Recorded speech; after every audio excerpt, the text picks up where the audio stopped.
Assalamualaikum warahmatullahi wabarakatuh. Saya Syafi Eka Ramadhani. Judul ceramah hari ini yaitu Potret Buram Pendidikan Nasional. Belum lama ini dikabarkan teman-teman sekalian, angka kenaikan kasus bunuh diri remaja semakin meningkat. Contohnya saja, belum lama ini ada seorang remaja pria yang melompat dari motor tanpa ada identitas diri. Yang hanya menunjukkan titik terang adalah sabuk yang ia kenakan, ternyata itu berlogo SMP yang menunjukkan dia masih seorang pelajar.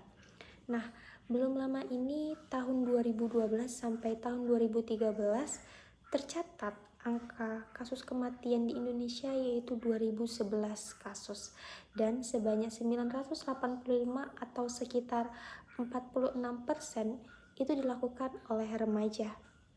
Survei ini dilakukan oleh NANS pada tahun 2022 yang hasilnya itu amat mengejutkan karena tingkat bunuh diri remaja di Indonesia itu hampir 14% yang sudah direncanakan dan 0,2% itu telah melakukan percobaan bunuh diri karena diduga gangguan mental health menjadi penyebab utama kasus bunuh diri remaja di Indonesia. Dari survei yang sama, sebanyak 20 remaja atau 5,5% itu usianya 10-17 tahun yang didiagnosa mengalami gangguan mental atau bisa disebut gangguan jiwa yaitu ODJ.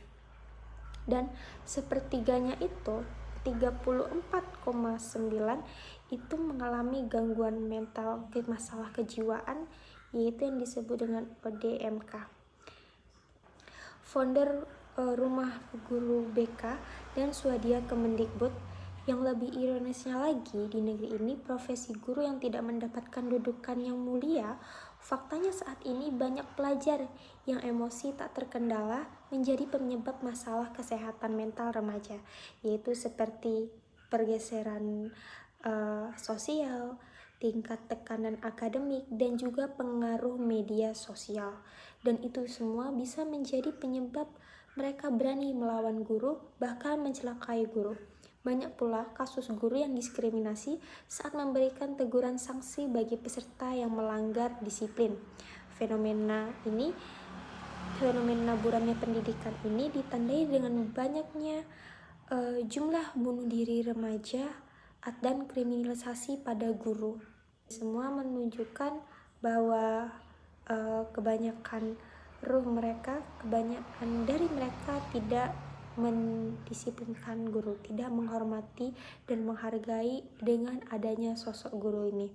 Dan di sisi lain, para pelajar pun kehilangan jati diri sehingga tidak mampu memahami apa yang sesungguhnya tujuan hidup mereka lakukan dari sistem pendidikan ini. Pendidikan merupakan persoalan vital dan sangat penting bagi negara. Dengan rusaknya pendidikan, maka bisa juga menjadi sebuah kehancuran bagi sebuah negara.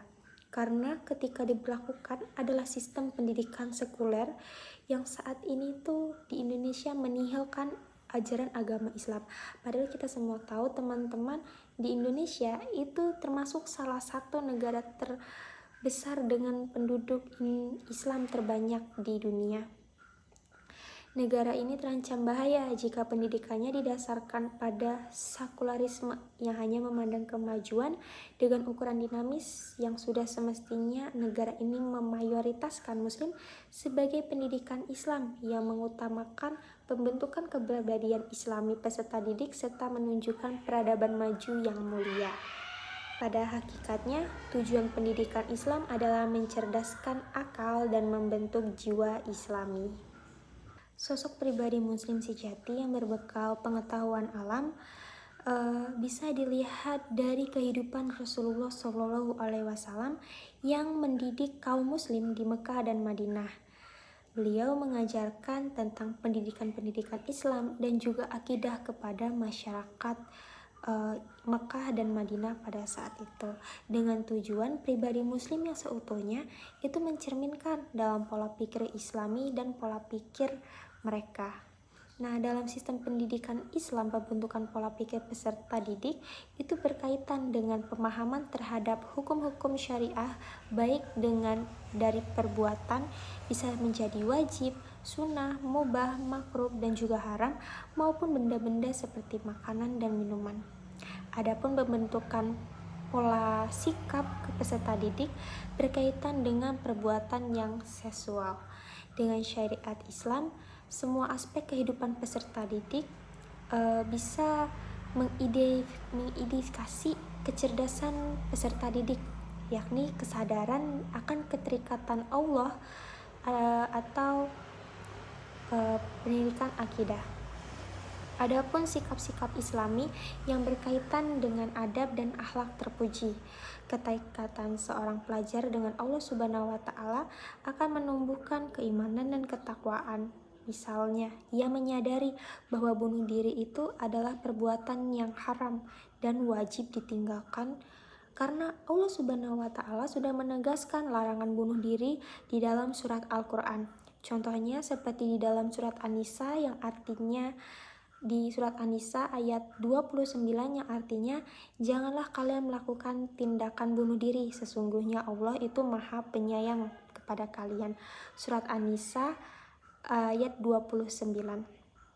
Dan di dalam hadis pun Rasulullah bersabda, siapa saja yang melakukan tindakan bunuh diri dengan suatu dalam menghadapi kesulitan hidup, seseorang pelajar memiliki kepribadian Islami yang akan bersikap sabar, berada dan mencari solusi dengan cara yang baik, bukan cara untuk mengakhiri hidup sendiri. Seorang pelajar pun Islami wajib memuliakan guru-guru, bukan malah merendahkan guru-guru, apalagi menghina dan juga tidak menghargai seorang guru. Karena seorang guru adalah sosok pahlawan di dunia pendidikan. Jika bukan karena guru, maka bangsa pun akan ikut mengalami kehancuran sedikit demi sedikit.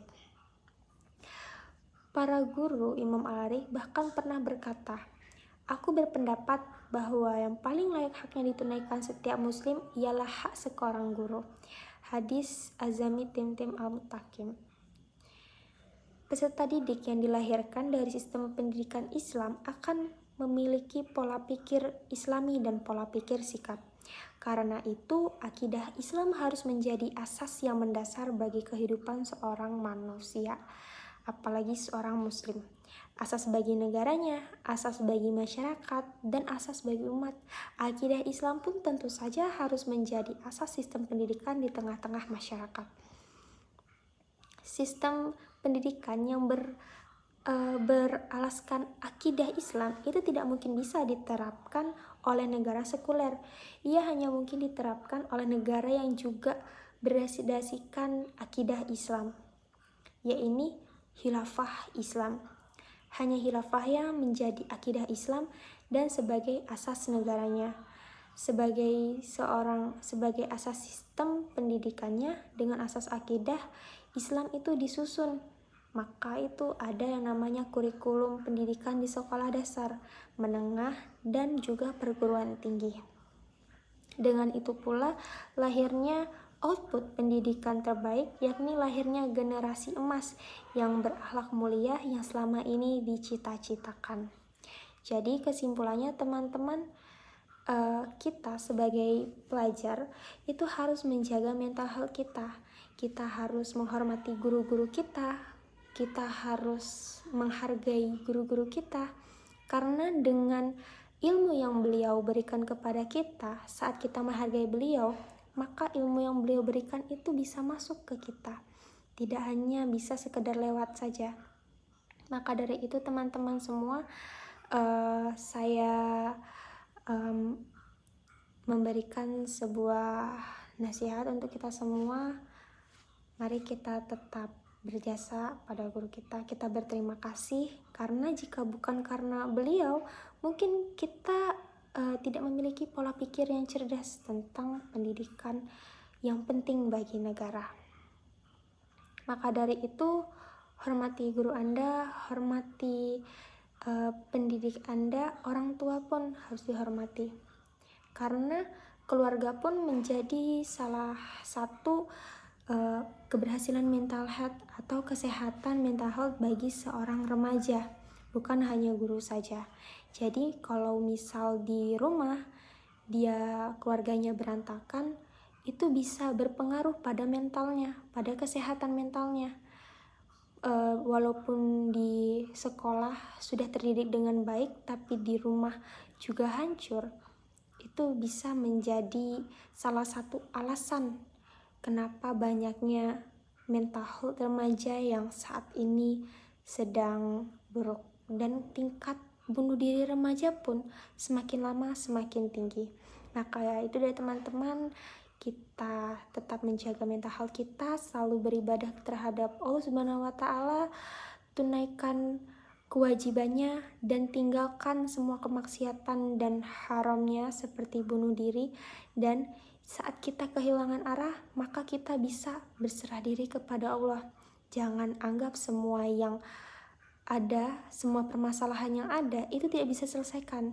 Jangan teman-teman, karena setiap kita ada jalan, setiap ada permasalahan, saat kita berikhtiar kepada Allah, kita membuka diri pada Allah, percayalah itu semua ada jalannya. Baik, mungkin sekian itu saja yang bisa saya sampaikan ceramah pada malam ini. Saya mohon maaf bila ada yang salah. Saya akhiri. Wassalamualaikum warahmatullahi wabarakatuh.